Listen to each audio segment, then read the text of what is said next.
গ্রামের মাটি মানুষের আন্তরিকতা আর শত বছরের ঐতিহ্য এসবের মাঝে বেঁচে আছে আমাদের গ্রামের সংস্কৃতি। আর সেই সংস্কৃতির অন্যতম একটি অংশ হলো চল্লিশার দাওয়াত। সকাল সকাল কাজ শুরু করছেন, দাওয়াতে যাবেন না? দাওয়াতের টাইম আইলিশে যাবো, আগে যাবো ফেলব। কোনো প্রিয় মানুষ পৃথিবী ছেড়ে চলে গেলে তার মৃত্যুর 40তম দিনে আত্মীয় স্বজন, প্রতিবেশী ও গ্রামের মানুষদের নিয়ে আয়োজন করা হয় চল্লিশার দাওয়াত। এটি শুধু একটি খাবারের আয়োজন নয়, বরং মৃত ব্যক্তিকে সম্মান জানানো এবং তার জন্য দোয়া করার একটি সামাজিক প্রথা ও রীতি। আজও বাংলাদেশের অনেক গ্রামেই চল্লিশার দিনে সকাল থেকে শুরু হয় ব্যস্ততা। বাড়ির উঠোনে বড় বড় হাঁড়িতে রান্না করা পোলাও, গরুর মাংস, মুরগি কিংবা খিচুড়ি। পরিবারের সদস্যদের পাশাপাশি প্রতিবেশীরাও এগিয়ে আসে সাহায্যের জন্য, যেন পুরো এক গ্রাম পরিবারের রূপ নেয়।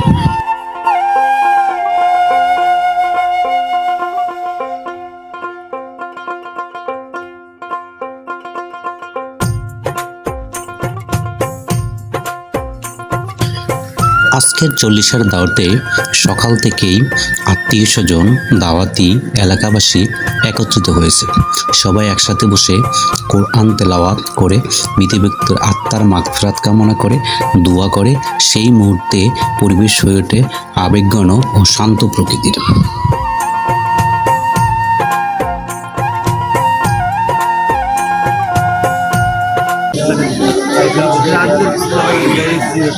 الصراط المستقيم صراط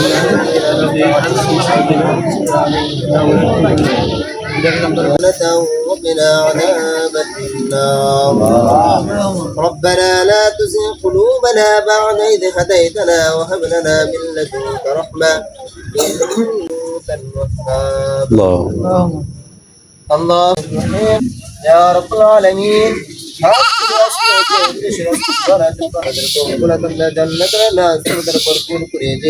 আল্লাহ কিয়ামতের আগ পর্যন্ত যেন কবর শ্বশুরের মর্মে পূর্বপুরুষের অন্ধকার শেষ হয়ে গেছে।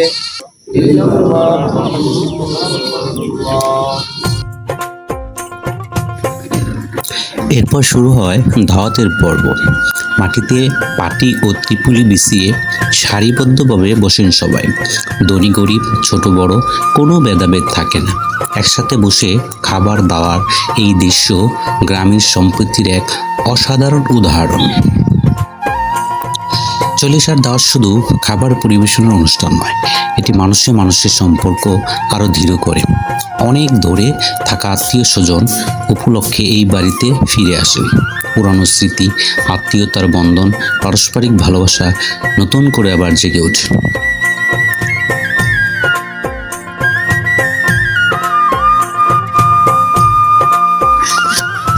কেউ হাত ধোয়ার জন্য পানি দিচ্ছে, কেউ ভাত দিচ্ছে, কেউ আবার বিভিন্ন ধরনের কাজকর্মে ব্যস্ত আছে।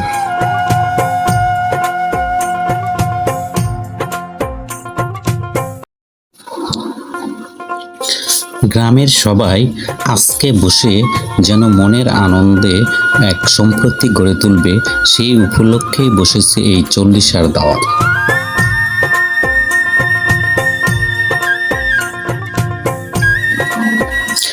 তবে বাস্তবতা হলেও সত্য যে সবাই গরুর মাংসের দিকেই তাকিয়ে থাকে। গরুর মাংসের পাশাপাশি মাসকালার ডাল ও শেষে থাকে মিষ্টি মুখের জন্য দই।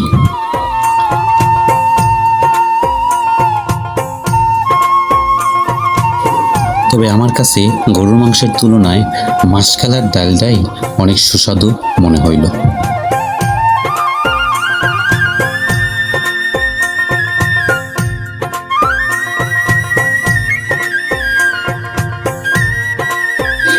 সময় পরিবর্তনের সাথে সাথে অনেক কিছুই বদলেছে। আধুনিকতার ছোঁয়ায় অনেক ঐতিহ্য হারিয়ে গেলেও গ্রামের চল্লিশার দাওয়াত এখনও মানুষের হৃদয়ে বিশেষ স্থান দখল করে আছে। কারণ এখানে আছে সম্মান, দোয়া, মানবিকতা ও ভালোবাসার এক অনন্য প্রকাশ। একজন মানুষ চলে যায়, কিন্তু তার স্মৃতি থেকে যায় প্রিয়জনদের হৃদয়ে। আর সেই স্মৃতিকে বাঁচিয়ে রাখার এক সুন্দর মাধ্যম হলো গ্রামের চল্লিশার দাওয়াত। আমাদের গ্রাম এই ঐতিহ্য শুধু একটি অনুষ্ঠান নয়, এটি ভালোবাসা, সম্মান ও মানসিকতার এক জীবন্ত